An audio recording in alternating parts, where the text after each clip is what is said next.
علي محمد وران عدي وزيركii hore arrimaha gudaha Somaliland oo wareysi gaar ah siinayay Hon Cable TV ayaa wax laga xumaado ku tilmaamay hadal maalinimadii shalay uu jeediyay Cabdiraxmaan Cabdi Xuseen Guulwade oo ka tirsanaa gudida wadahadalada Somaliland iyo Soomaaliya taasoo uu generaalku sheegay inay sax ahayd khasaarihii gaaray xilligii waqooyiga ay ku dagaalamayeen jabhadii SNM iyo dawladii Maxamed Siyaad Barre waxa weeyaan waxaan arkayaa dadka niyadda wanaagsan reer Somaliland dhibka badan soo gaaray oo qaarkood laga yaabay in iskaba muddo soo ilaabayaan wixii maray iyo wixii lagu kalifeen goosano in ilaahay ka dhawaajiyay oo dadkii maanta wax ka sugayna in beer la xawsanaya la aan wada hadal mararka qaarkood afkeeno macaaneenaya uurkooda wixii ku jiray ilaa Siyaad Barre dawladii Siyaad Barre ayuma meesha ka soo baxday waa kuwii waliba la soo xulay ka inay soo dhaweeyaan isna waa ka dawba haysta wixii na gaaray inay habaan masuura waxaan xayawaanka wax gaaray oo kale inoo haysta yani meelaba ugu oolin wadamo baabay xadaarado kumanaan sare jirto baabay awooyaasheen iyo muxuu ahay ayooyinkeenu kaariyono ku wada dul baqtiyay muxuu nafta ka wada baxday sidii la maxaa loo jiray meesha aynu qaxnay harta sheekh sidii kaariyono lagu riixay ay nafta ka wada baxday guriyihii iyo wixii ay lahaayeen iyo waxa ay xoolo lahaayeen iyo wixii asad kumanaanka sana sameynayay lagu baabiyay sanadkii labada warar qoraal ay soo saareen dawladda Soomaaliya waxay sheegeen in gudidaasi iscasilaadiisu ay ka horeysay hadalkiis laakiin in ay iminka markuu hadalkaasi uu yiri ay iscasilaad ay soo saaraan oo shaaciyaan maxaa sababay waa beenahay ku naqaanay way maamulka Soomaaliya oo nimanka wax maydhaamay way gudooda waxa ka socda waa ogtihiin galmudug waxa ka socda waa ogtihiin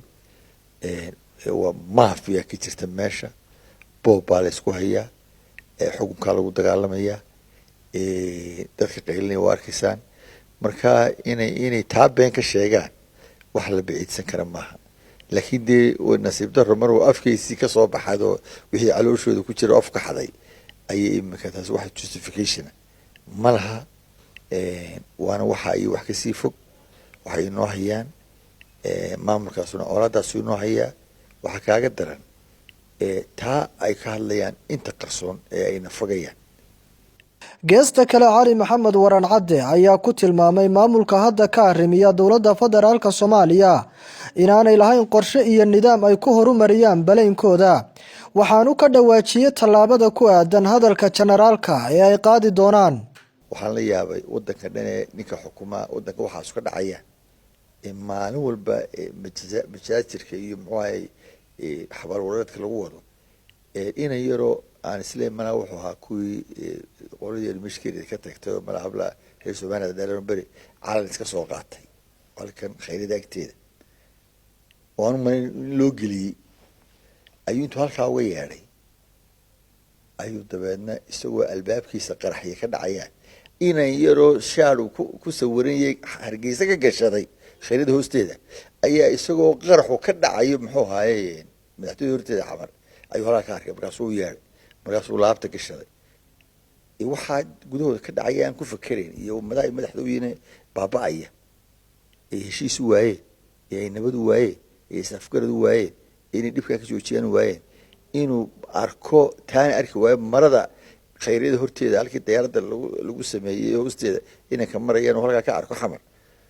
waxay muujinaysaa in leenagu soo maqan yahay hordi Soomaaliya lagu soo maqan yahay Soomaaliya ku soo maqan tahay waxay sameynayaan ciidamo fara badan dawladda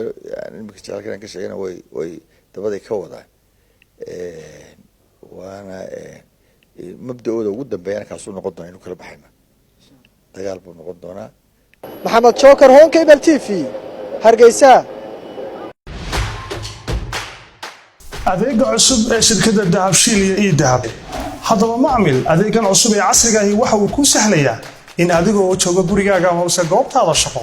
aad lacag ugu xawishid asxaabtaada iyo ehelkaaga jooga daafaha dunida